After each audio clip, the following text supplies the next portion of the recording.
This is Akshay Tripathi, Assistant Professor, Global College of Law. Today we will discuss about Chapter 9 of CRPC, which talks about the order for maintenance of wives, children and parents, which is defined under Section 125 to Section 128 of CRPC. Please refer the same. Now talking about Section 125, Section 125 talks about the maintenance to wife, children and parents. Firstly, it says that if any person having sufficient means neglects or refuses to maintain. Sufficient means the person has sufficient means, फिर neglects or refuses to maintain किसको, अपनी wife को, his wife who is unable to maintain herself, his legitimate or illegitimate minor child, whether they being married or not unable to maintain itself, his legitimate or illegitimate child who has attained majority, where such child is by reason of any physical or mental abnormality or injury unable to maintain herself itself, or his father or mother unable to maintain themselves. ये चार categories हैं. इन चार categories के regarding maintenance की बात की गई है कि पर्सन को, जो कि हस्बैंड को अवॉर्ड करनी होगी in case any of the case B. Okay.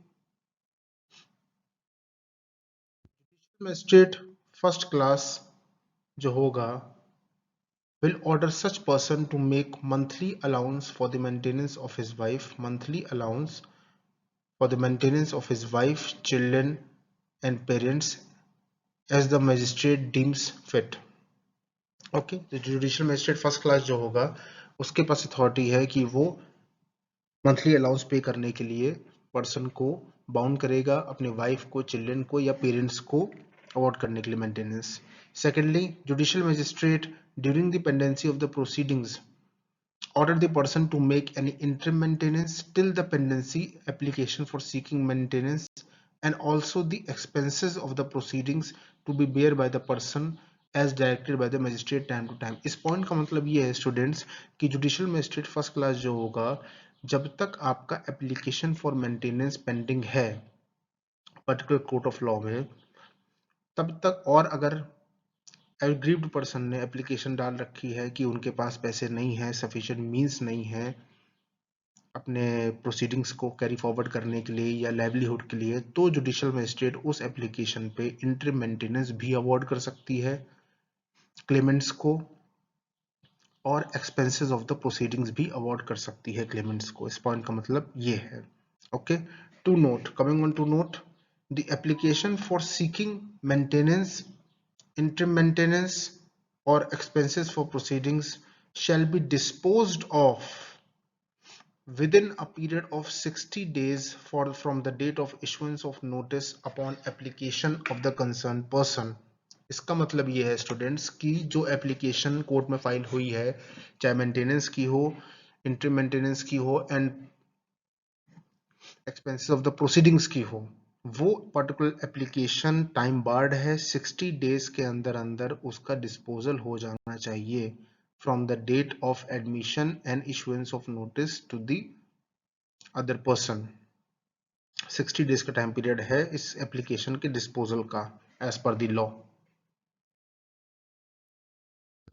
Paid either from the date of the order or from the date of the order or from the time when such application seeking maintenance, interim maintenance and expenses of proceedings was placed before the court. इसका मतलब ये है कि जो allowances या जो आपने application डाली है क्लेमेंट ने मेंटेनेंस, इंटरिम मेंटेनेंस सीख करने की, वो पर्टिकुलर एप्लीकेशन पे मेंटेनेंस या तो प्रॉपर डिस्पोजल ऑफ एप्लीकेशन के बाद, यानी कि जब फाइनल ऑर्डर रिलीज हो जाएगा तब या तो अवॉर्ड किया जाएगा, या फिर जिस दिन वो एप्लीकेशन डाली गई है मेंटेनेंस लेने के लिए उसी दिन से आपका मेंटेनेंस अवॉर्ड हो जाएगा. इस पर्टिकुलर पॉइंट का मतलब ये है.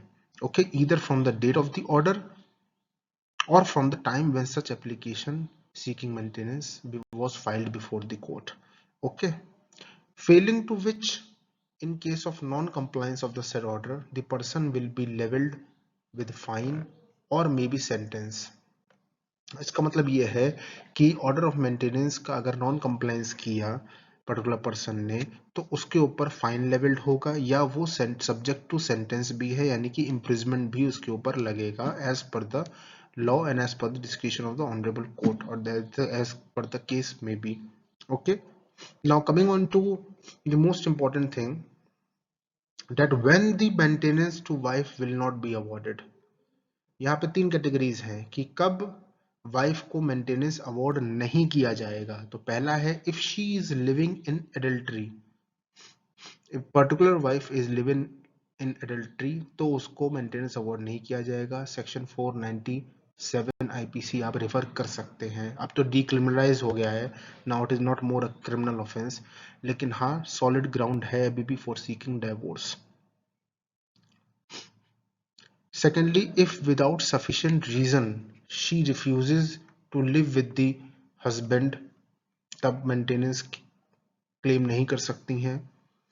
Thirdly, if both are living separately by mutual consent, जब पति पत्नी दोनों म्यूचुअल कंसेंट से आपसी सहमति से एक दूसरे से अलग रह रहे हैं, तो जो वाइफ है वो मेंटेनेंस क्लेम नहीं कर सकती इन तीन कंडीशंस में. Okay, to note, upon proof that wife is possessing any such instances, an order of maintenance has been passed.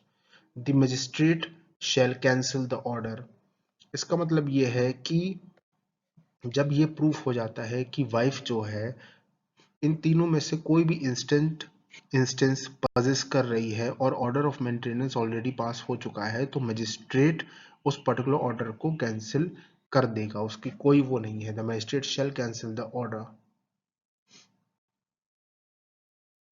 126 section 126 बात करता है प्रोसीजर का मतलब ये है proceedings under section 125 can be initiated against the person where.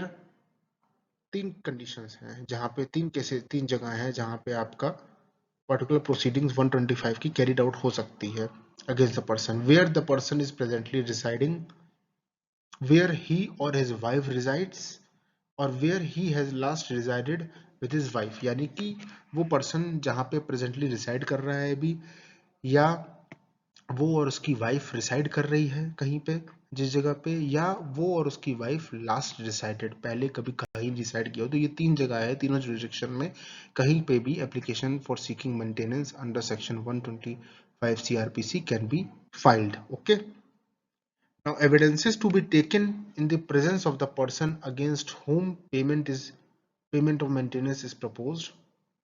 यानी कि जिस पर्सन के अगेंस्ट मेंटेनेंस एप्लीकेशन फाइल की गई है उसी के प्रेजेंस में एविडेंसेस को रिकॉर्ड किया जाएगा.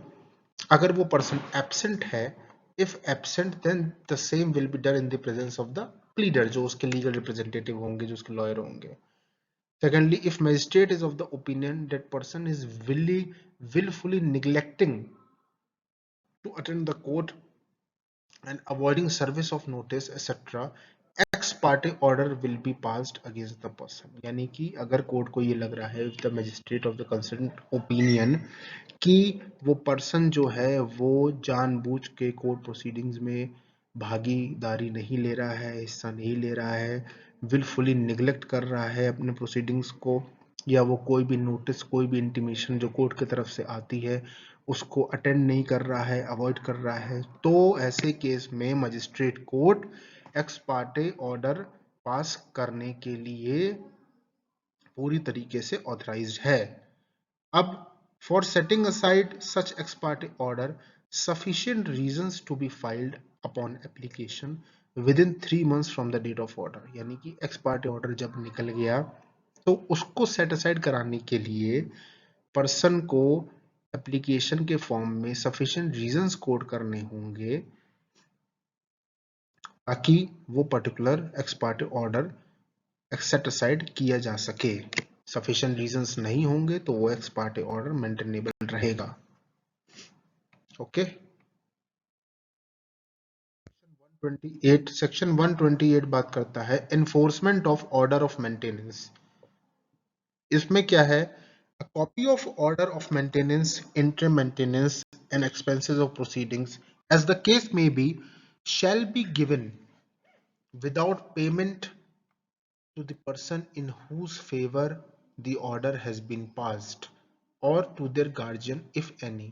यानी कि वो जो ऑर्डर जिसके फेवर में पास किया गया है मेंटेनेंस ऑर्डर, उसकी कॉपी फ्री ऑफ कॉस्ट उसको प्रोवाइड करा दी जाएगी। Such order B enforced by the magistrate in any place where the person against whom it is made be present। यानी कि जो प्लेसेस हमने तीनों आपको बताई थी पिछले सेक्शन में, मेंटेनेंस सेक्शन में, कि जहां पे वो पर्टिकुलर पर्सन रिजाइड कर रहा है, जहां पे वो और उसकी वाइफ रिसाइड कर रही हैं, या जहां पे वो दोनों लास्टली रिसाइड हैं, तीनों जुरिस्डिक्शन बनती हैं, तीनों प्लेसेस, तो कहीं पे भी आपका मेंटेनेंस प्रोसीडिंग्स कंक्लूड हो सकती हैं। तो उस बेसिस पे उन तीनों जगह के कोई भी मजिस्ट्रेट उसको उस ऑर्डर को इन्फोर्स करने के लिए पूरी तरीके से ऑथराइज्ड है। ओके।